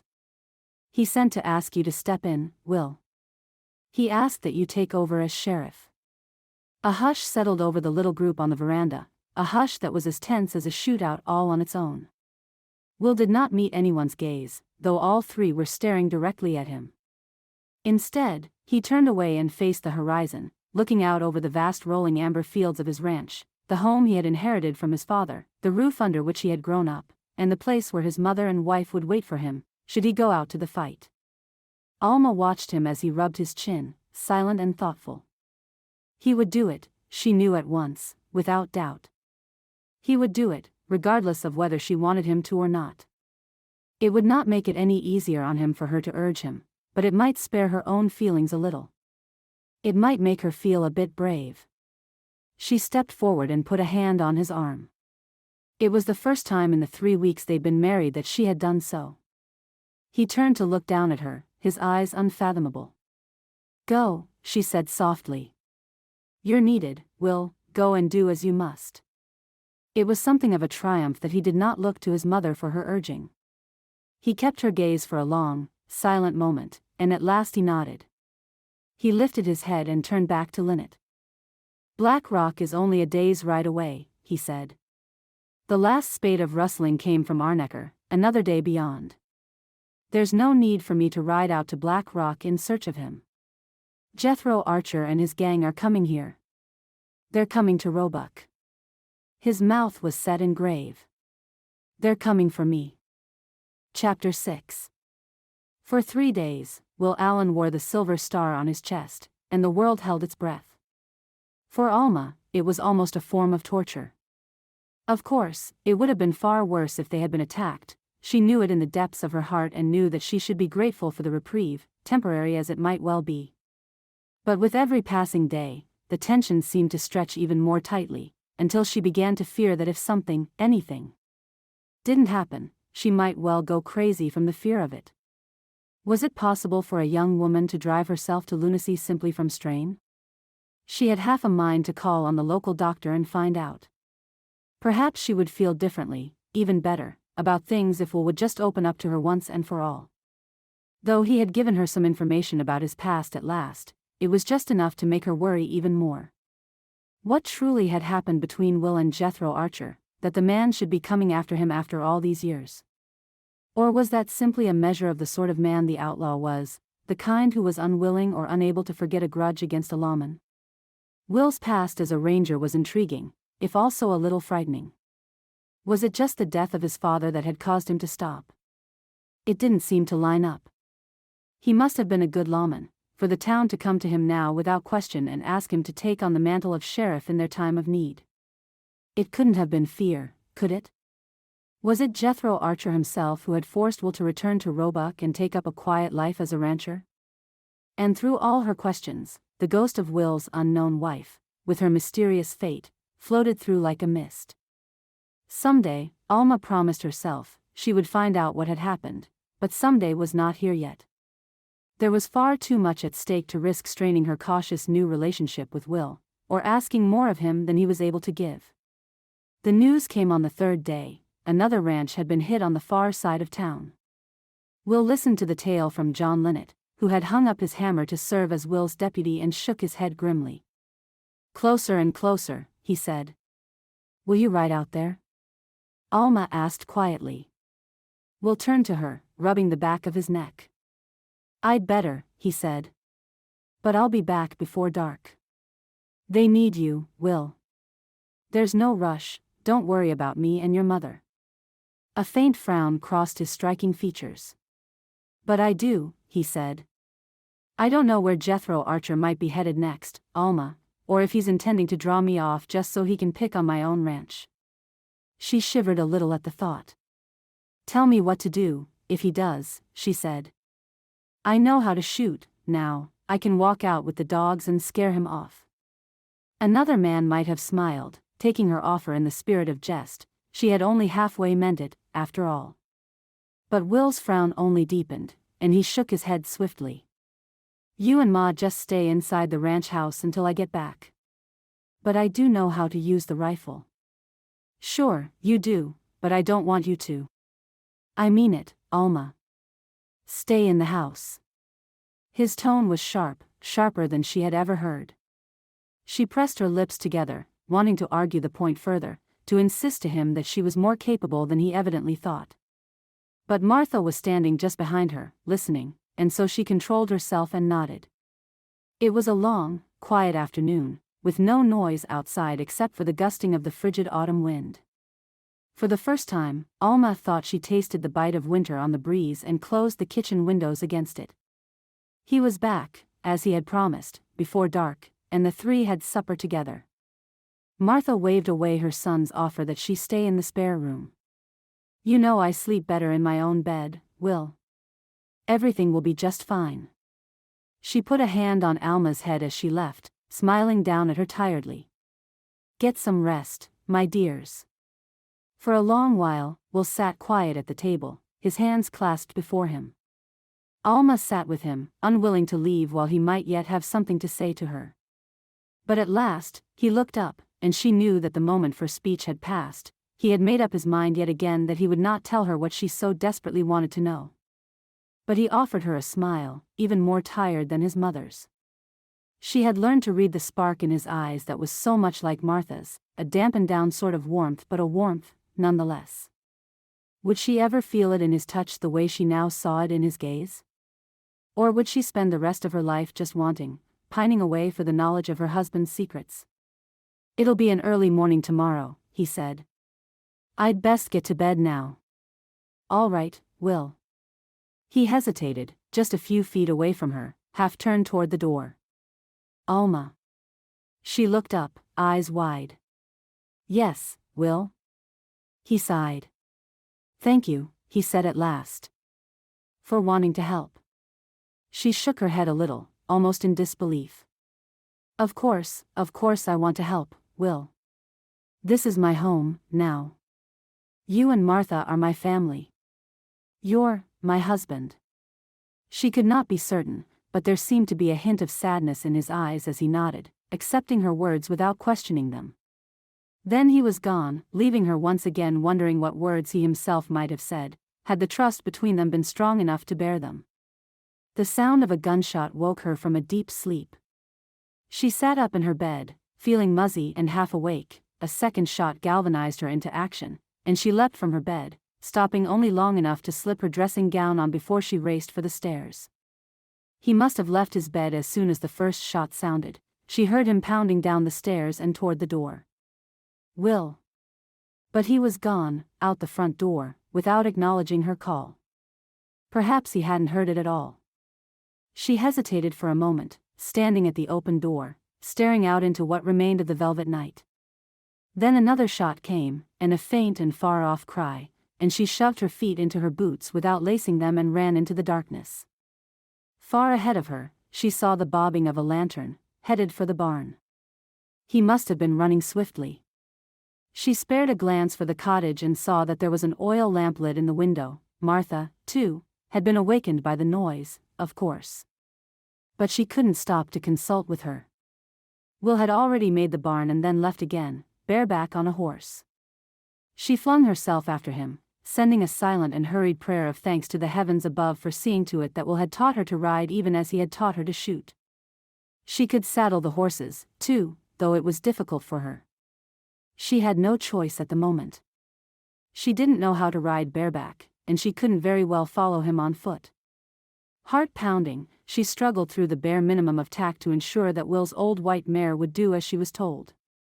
Lady was docile, at least. Alma was grateful that Will had chosen to ride his gelding, though of course it only made sense.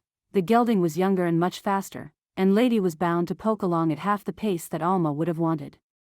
Still, she seemed to pick up on Alma's hurry and moved relatively quickly once they got going and the barn was left behind. She could no longer see the bobbing lantern that betokened Will and the gelding, but the sound of another shot and another cry, louder this time, gave her the direction she needed to go. It wasn't Will's own ranch that was being attacked. It was the neighbor's, not more than half a mile away. She lowered her head and held on tightly to Lady's reins, letting the old horse move as swiftly as she chose. More quickly than she would have thought possible, she heard the ruckus ahead of her. Shouts were exchanged, a few strange voices, and then that of her husband, and another shot. The dim light of the lantern flared suddenly, with an accompanying sound of breaking glass, and she realized with a cold certainty that it meant that Will had fallen, it meant that Will had been hurt. Without thinking, she let loose with a cry that echoed through the night like a banshee. The oil from the lamp had doused the grasses that it had fallen on, and a good-sized patch of the field was suddenly ablaze. In its light, she could make out 5 figures, one prone on the ground, one standing, the other 3 on horseback. For the first time, the shouts came through the roaring in her ears, carrying meaning at last. Maybe he wasn't lying. Maybe there is someone else comin'. I'm tellin' you, he was lyin' through his teeth. Jethro'll be furious if we get caught again. He'll be angrier still if we let Alan stay on the loose. I hear horses. Let's get out of here, boys, and sort it out tomorrow. Lady raced into the light of the fire just as the other 3 scattered, but Alma could not bring herself to chase after them. She had eyes only for the figure who lay on the ground. The other one who was still left was beating at the flames with his jacket and proved to be the owner of the neighboring ranch. Alma spared him hardly a glance before she was on her knees beside her prone husband. Will. He groaned as he sat up, clutching his head with one hand, the other arm dangled at his side. She sucked in a breath. Will, you're hurt.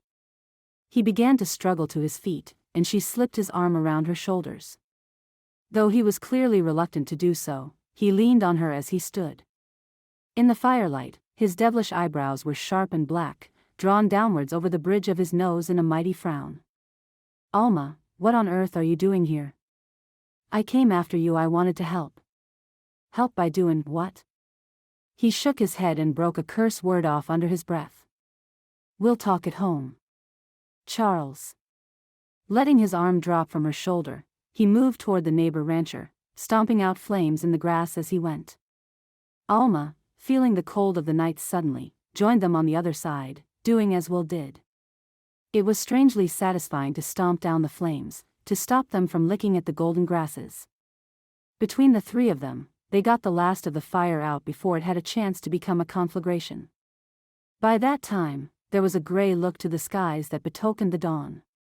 Will's sleeve was bloody. He winced as he drew it up to pull the cloth away from the skin. Charles nodded at it. You'd better get that seen to. Will shook his head. It's just a graze, that's all. Listen, Charles, they didn't get away with the cattle, so there's no harm done, is there? I don't want any talk about this in town. Roebuck's had a hard enough time, and every attack just makes the spirit that much more defeated. We need to pull together, we need courage. And I don't reckon that a midnight raid on the neighboring ranch to the sheriff will help that cause much. In the dim light of morning, Charles nodded, though he was clearly not entirely happy with the suggestion. Will nodded back. Good man. And keep an eye out for my horse, will you? They scared him so bad I reckon he won't stop running for a while, but if he doesn't find his way back to the barn he'll come back here looking for me. All right, Will. I'll watch for him. Will clasped him on the shoulder with his good hand, nodding his thanks. Alma stepped up toward him, hesitantly. Lady is still here, she said. Will you ride her home, Will? He eyed her for a moment, then glanced over his shoulder. Charles was on his way back to his own home, shaking his head as he went. Will looked back at Alma and sighed. She's a tough old mare, he said. She'll carry us both. Despite his wounded arm, he helped her astride the mare and leapt up behind her with as much agility as though he had not been up all night fighting with bandits. One arm went around her waist, reaching for the reins. She handed them over, trying to swallow past the lump in her throat and ignore the fluttering in her stomach at his closeness. Looks like you're a captive audience, he said. Reckon we might as well have it out here and now. She wanted, so badly, to turn and look into his eyes, to see what was hidden beneath that measured tone. But Lady was taking them home at a quick trot, and she had to hold tightly to the pommel of the saddle in order not to slip sideways. What do you mean? I mean you following me into the night, without a lamp or anything to defend yourself, not knowing what was awaiting you. His tone was sharp enough that it stung. You didn't know what awaited you, either, she managed. I'm the sheriff, Alma, you're the sheriff's wife. There's a difference. But, what do you think I ought to have done? Simply let you go off on your own without anyone to help? Sounds about right. It sounds entirely wrong. I've told you, Will, I want to help. You're my husband, this is my home. If you're going to tell me that a woman's place is in the home, while her husband is off putting his life in danger for reasons she doesn't even understand. Alma. This is the life you chose. I didn't force you to come here and marry me, no one did. And if you're sorry about it, well, you've got nobody to blame but yourself. His veneer of control was ragged now. He pulled Lady to a stop. Alma hadn't even realized how close they were to the barn, and slid from her back, reaching up to lift Alma down after him, despite his wounded arm. She landed on her feet with a solid thump, staring up at him. He looked right back down, and she couldn't help but wonder if her own frown was as black as his. I'm tougher than you know, she said. Tougher than you'll ever know, for you won't bother to try and find out. I can handle anything that is thrown at me, Will, by you or this ranch or the outlaws and bandits, but I'm fighting a battle without knowing why, and half the time I'm not even certain that you're on my side. Goodness, I don't even know which side I'm on. Palms flat, she reached up and gave him a push on the chest. He fell back a half step, no more, and for the first time his eyes lit with a candlelight spark. It sent a dart of fear through her. Was it anger that she saw? Was it fury? Had she gone too far? Oh, she had known that she couldn't push him until he was ready, until it was the right time. And yet, the words were out, and there was no taking them back. He lifted a hand and cupped her cheek gently. You're right, he said. Of course you're right. How could you know? Nobody has told you. He seemed to be speaking to himself far more than to her. He bit his lip, hesitating, and she held her breath. The warmth of his touch was a force she could feel all through her, right down to her toes. There's danger here in Roebuck, Alma. But it isn't just the danger of being a rancher's wife. It's the danger of being my wife, of being Mrs. William Allen. Her eyes found his, and she knew that her confusion must be reflected in them. He took a deep, ragged breath, and closed his eyes as he spoke. I came back to the ranch because I couldn't be a ranger, not anymore, not after Jethro Archer got free from the jailhouse just long enough to, everyone figured he was coming after me. I decided to come back to Roebuck for a week, to draw him off. But it wasn't me he came after. Alma's heart clenched like a cold fist. When I got back home, it was to find that he had shot Melissa. The name broke in half in his mouth, the second and third syllable little more than a whistle. She died alone, because of me, because I thought I understood the dangers, and because I thought she did, too. She was expecting. No one knew it yet, not even Ma. We were going to keep it a surprise. Alma reached up to put her hand over his, willing him to open his eyes and see her standing there, willing him to understand that her heart was with him. "Oh, Will," she breathed. She wanted desperately to put her arms around him, to comfort him however she could against the pain of the memory. But his touch on hers was still light and careful, as though he was not yet ready for anything more. She bit her lip, waiting for him to look at her. And at last, he did. He took in a long deep breath. "You see why I didn't want to tell you," he said. "It's frightening enough to leave your home behind and come all the way out here, without that weight on you, too. If I ever thought I'd hear the name Jethro Archer again, I'd never have asked you to marry me." "You didn't know," she said softly. "You couldn't have known." "No, but I should have waited until I knew he was dead, that's all. I should have known that no jail cell could hold him, no matter how many times I caught him." He turned his head away, dropping his hand from her cheek. "That's my fault, and none of yours. I should have been honest with you from the beginning, and let you decide when you knew the facts. It was dishonest of me to bind you to me with marriage when this could be possible." If she didn't ask her questions now, she knew, she might never have the gumption to do so again. "Why did you ask me to marry you?" she asked quietly. "You must have loved your wife dearly, why write to the matrimonial agency?" His face was still turned away from hers. "I reckon every man in the world is subject to some loneliness, at some point in his life," he said. "I did love Mel, I did love her. Reckon I still do. Some days I wake up and it's as though she's just in the other room, putting on the coffee." He closed his eyes briefly, and Alma found herself doing the same. Was this a jolt of jealousy that she was feeling in her chest? For shame. And over a dead woman, too, a woman who had the prior claim to Will's heart. "I'll always hold on to my memory of her," he went on at last. "But it's as much guilt as it is anything else, and guilt doesn't talk nice through the long winter evenings the way a pleasant companion does. I decided to marry again because I thought it was time. I thought I could move past the pain of losing her." Alma could hardly bring herself to breathe, scared of breaking the spell between them. "Can you?" she whispered. "Ever?" His eyes found hers again, and she saw the troubled pain within them. "I don't know," he said finally. She knew in her heart that this was the God's truth, that he feared that his confidence in himself had been misplaced, and that he had doomed them both to a marriage without any hope of love. She ached to tell him the truth in return, that she loved him more than she loved life, but there had been enough truth and blood spilled already that night, and she could not add to the damage. Quietly, she took his good arm and led him toward the house. "I'd best bandage up that arm, if you won't see the doctor," she said. "After all, you've got a long day ahead." She could feel his gaze on her as they went, silent and wondering. But she did not look back at him, not then. She kept her head forward, hoping vainly for some glimpse of what lay ahead. Chapter 7. "I don't like this plan much," said John Linnet, his brow furrowed and worried above his steel-rimmed spectacles. "I don't like it at all," Martha Allen declared, "but no one bothered to ask me." Her son gave her a quick half-smile, rueful and tender. "It's not the best plan I've ever come up with," he admitted, "but it's the plan we've got. We can't just sit here and wait for Archer to keep picking off our ranches one by one. I know why he's here, he's aiming to get at me, if he can.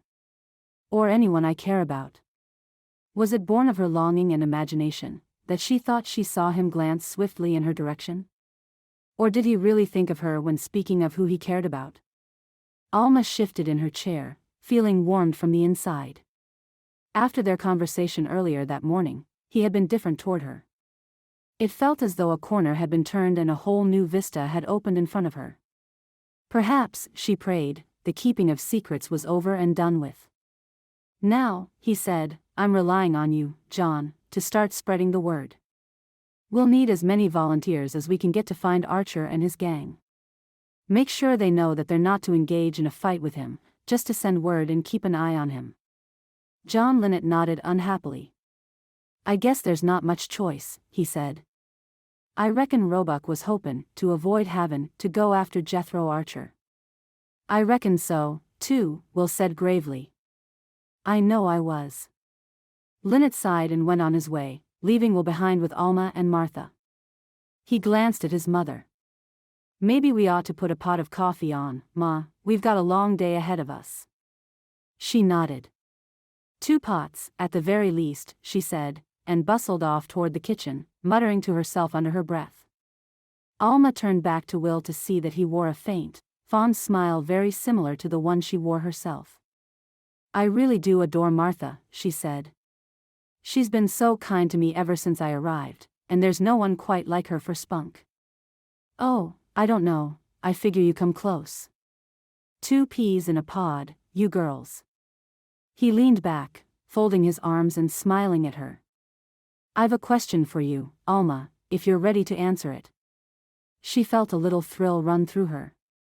Yes, they had gotten past the secrets and the keeping things to themselves. If he felt comfortable enough to ask her a question, then she had the right to ask him in return.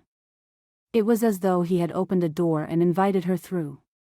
Anything, she promised.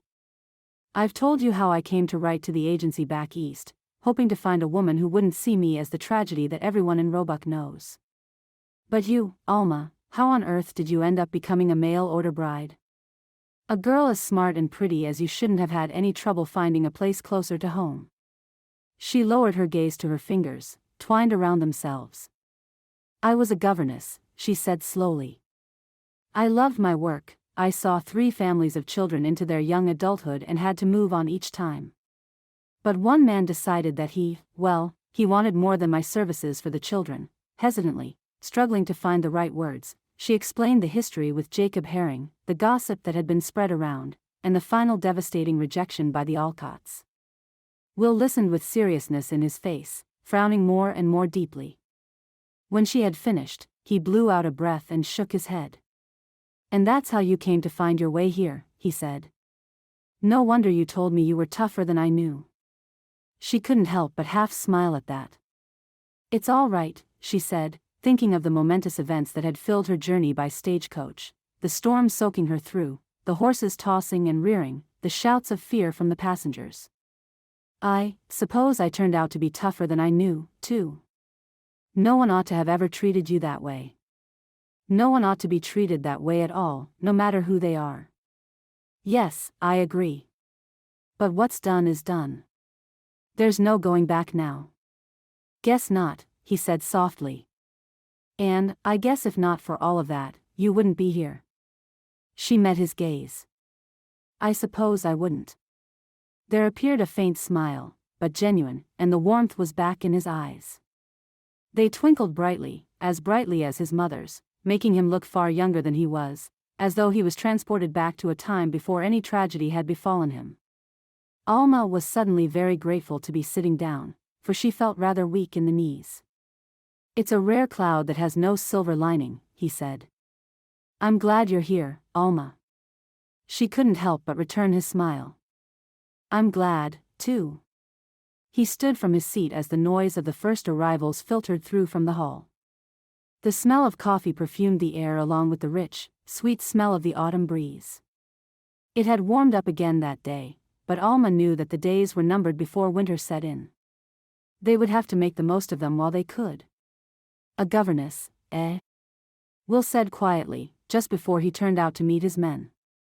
You liked working with children? She met his gaze steadily. I loved it. And did you want to have some children of your own, someday? Her heart leapt in her chest. Yes, she managed. Will nodded and took a long deep breath. Well, he said, I reckon we'll have to see what we can do about that. His plan was simple enough, even if nobody really cared much for it.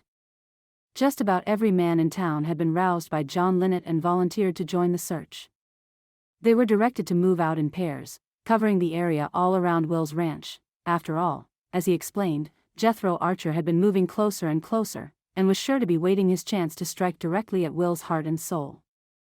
When he was found, one man of the pair should stay and keep watch while the other returned to the ranch house and brought Will in. He never had a very big gang, he explained. It's easier to strike and get away with a small group. So, I don't anticipate that we'll have much trouble bringing him in once we find him. I'll wait here and gather up anyone I can to ride out with once he's located." He nodded to John Linnet, who signaled to the men and led them out. Will turned to his mother. "Any of that coffee left? It's a waiting game from here on out, and it's bound to take some time. I've put another pot on the stove. The men went through all I had. Will, promise me one thing, won't you?" "Sure, Ma. That you won't go after Jethro on your own." She clutched at his sleeve, staring up at him with wide eyes. Alma held her breath. It was the very promise that she had longed to elicit from Will, but how much better, how much more meaningful, that it should come through his mother, whom he loved so dearly. Will eyed her for a long moment, and then sighed and nodded. "I promise, Ma." Satisfied, Martha trotted back to the kitchen, head held high in triumph. But Will would not meet Alma's eyes, and she knew that going on his own was exactly what he had planned to do, regardless of the men he'd called to help in the hunt. After all, he was the experienced lawman, the rest of them were simply volunteers, ranchers who were more afraid of losing their own stock than anything else. It was sheer self-preservation that drove them. It was justice that drove Will. She shook her head at him. "I do believe," she said, "that I'll never stop finding out more about you, William Allen." He glanced at her only briefly, but there was warmth in his smile. "I'd hate for you to get bored, Alma." "Oh, I think there is little danger of that." The next hours crawled by, just as Alma had feared it would. The day was rapidly coming to an end. If the night descended on them without Jethro and his gang being located, they were almost certain to attack again, and this time it might be disastrous. Alma closed her eyes and prayed as the sun hovered ever closer to the horizon. Her mind flashed back through all the times that had demanded her courage in the past few months, from turning down Jacob Herring Flat, to the endless search for employment, to getting on the train in New York and leaving her home behind, to the day that she had helped to keep the stagecoach from rolling over in the storm, and now here she was, faced with the chance of losing the man she was so deeply in love with, and she knew that all the courage she had mustered before was as nothing compared to what she needed now. She heard the shouting and knew without understanding the words that it meant the time was upon them. It was a man she didn't know who burst into the room. He was middle-aged and portly, puffing as though he'd run a 5-mile race. "Where are they?" Will was on his feet at once, his cup of coffee forgotten at his elbow. The man pointed out the kitchen window. "Eastern Meadow," he panted. "In the stand of oaks." Will clapped a hand on his shoulder. "Thank you, Tom. Sit down and catch your breath. I'll follow you when I can. I'm sure of it." Will reached for the rifle that waited beside the door and then hesitated. His left arm was still bandaged and sore from the bullet that had scored it less than 24 hours before. He buckled on his pistols instead, reaching into the leather bag at his hip to ensure that he had ammunition. A swift glance at Alma, his eyes wide and open, meeting hers with a desperation unlike anything she had seen from him before, and he headed for the door. Alma felt a panic rise in her throat and she lurched after him. William Allen. I'll be back as soon as I can, don't worry." She clenched her jaw and snatched up the rifle, racing after him. "I'm going with you." "What?" He turned back, shaking his head immediately. "No, you're not, go back in." "Will, you promised your mother." She caught her breath. "I'm your wife, Will, and I'm stronger than you think I am. I know I can do this. You're the one who taught me to shoot, aren't you?" She blinked through unexpected tears, gazing up at him. "Let me do this, Will." "Why?" he asked softly, and she found the courage she needed. "Because I love you." It seemed as though time stood still. His fingertips ghosted over the lock of hair that had come loose to frame her face, and she was certain, for one blinding moment, that he would take her in his arms and kiss her. But then the moment was gone, over and done with, and he gave a faintly pained sigh. "All right," he said.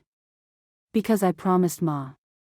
And because you're tougher than I think, tougher than me, I reckon. But we're doing this my way, Alma, so you'll do exactly as I say." He stood back for a minute and looked at her. If I had a tin star, I'd put it on your chest and call you a deputy.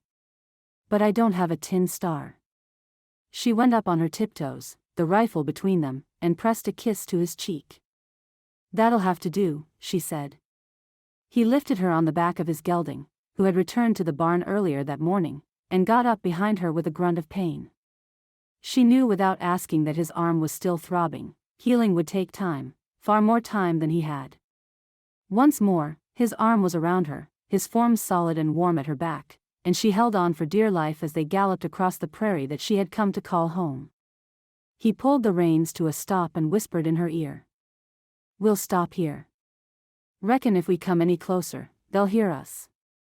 I'll go first. John ought to be waiting for us not too far away. Stay beside him until I need you. She nodded breathlessly and let him help her to the ground.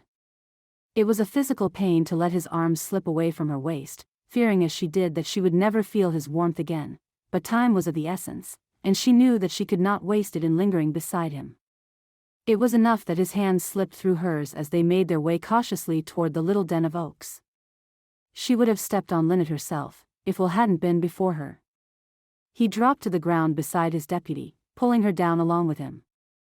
She tried to follow the signs that the two men made back and forth, but their motions were too quick for her to comprehend. After a moment, Will nodded and turned to her. Stay here, he mouthed. She bit her lip, fighting against the urge to argue with him, and nodded. It was a heartbreak feeling, to watch him crawl cautiously off toward the dim sound of conversation, hushed and echoic in the silence of the shady oaks. The gang's hiding place was well chosen. She glanced over to John Lynette, but his eyes were on Will, and he did not look at her. It seemed that it was the waiting game yet again. She held her breath, counting seconds in the silence. Then suddenly behind them there came the sound of a branch snapping, and a loud breath puffing. John Lynette leapt to his feet with a curse muttered so low that she could scarcely hear it and hastened in the direction of the noise. It must be Tom, his partner, she realized, finally catching up with them. But the noise he was making would almost certainly alert the gang, and it had. Shouts from ahead. Shouts from behind. Her beloved's voice, strong and clear. Jethro Archer, put your hands up. I'm arresting you in the name of the law. More shots, and a yell. Her heart clenched within her, and before she was quite aware of it, she was on her feet, moving swiftly and silently toward the clearing where her husband was surrounded by the enemy. He had dodged behind a trunk, bullets pinging and whining around him. She only knew he was there because the firepower of the gang was concentrated on that single tree. As she watched, he appeared for no more than a split second, pistol in hand, squeezing off a shot toward the man who stood at the forefront of the rest, howling curses at the skies, and at the name of William Allen. She knew at once that this must be Jethro Allen. He stood with his back to her, a broad-shouldered man, hatless, his hair white as smoke. She knew without knowing that his eyes would be cold if he turned to look at her. He was the man who had killed Will's first wife, and his unborn child, and God only knew how many others. He was the villain, the man that Will had sworn to bring to justice. But justice had taken refuge behind a tree. She knew that she should wait for the rest of the men to arrive to take charge, but she could not. Not while she had the means of salvation in her own hands. Her hands were shaking slightly, but she could disregard that. She had to. Holding her breath, she lifted the rifle until she could sight along the barrel. She ought to aim for his leg, she thought dimly, as though her mind was very far away from the rest of her. But would that be enough to stop the battle before Will was hurt? No, it was best to be certain. She would aim for. She let her breath out in a long, slow sigh, and squeezed the trigger. Jethro Archer let out a squeal like a pig and dropped to the ground. Almost simultaneously, the rest of the men came flooding into the clearing, all of them, every single man who had answered the call to search for the outlaw, ranchers all. The fight went on, but Alma knew that it was over, truly over. Jethro Archer turned and moaned on the ground, and the bullets had stopped entirely. As the good men of Roebuck captured the remaining members of the gang, Will stepped out from behind the tree, looking as though he had been transported there through no doing of his own. His eyes found her as she stepped forward into the clearing, and she wanted desperately to give him a smile, but all she could manage was to look again at Jethro Archer. He was not dead. Dead men didn't move and scream like that. Shaking harder now, she joined Will to stand above him. "Good shot," Will murmured. "Right through the thigh. I meant to shoot him in the back." "Oh.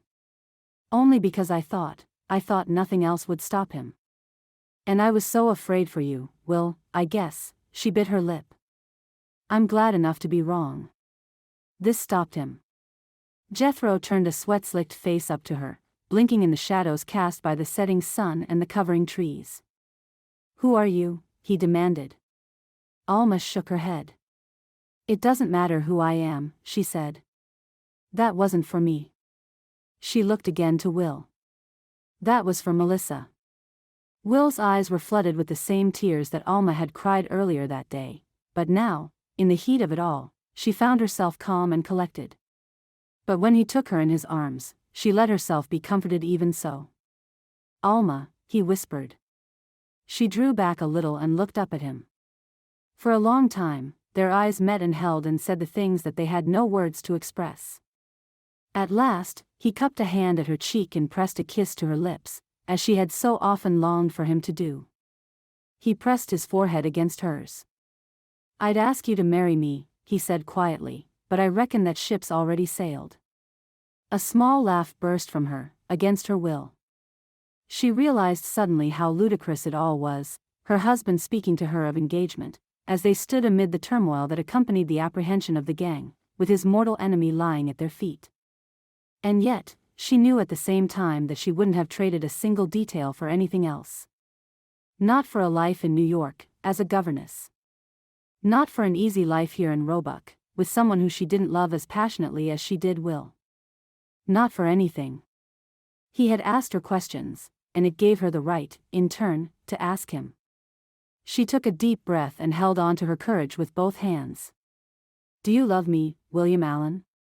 "Reckon I do," said her husband, with a smile. "Reckon I always will." The end. Thank you for listening to this heartwarming story by Susannah Calloway. You can be assured that all her books are clean and wholesome. To find other romances by Susannah Calloway, as well as the other authors at Tika House Publishing, visit www.tikahousepublishing.com. Remember to hit like and subscribe, and we will see you in the next Susannah Calloway Western romance.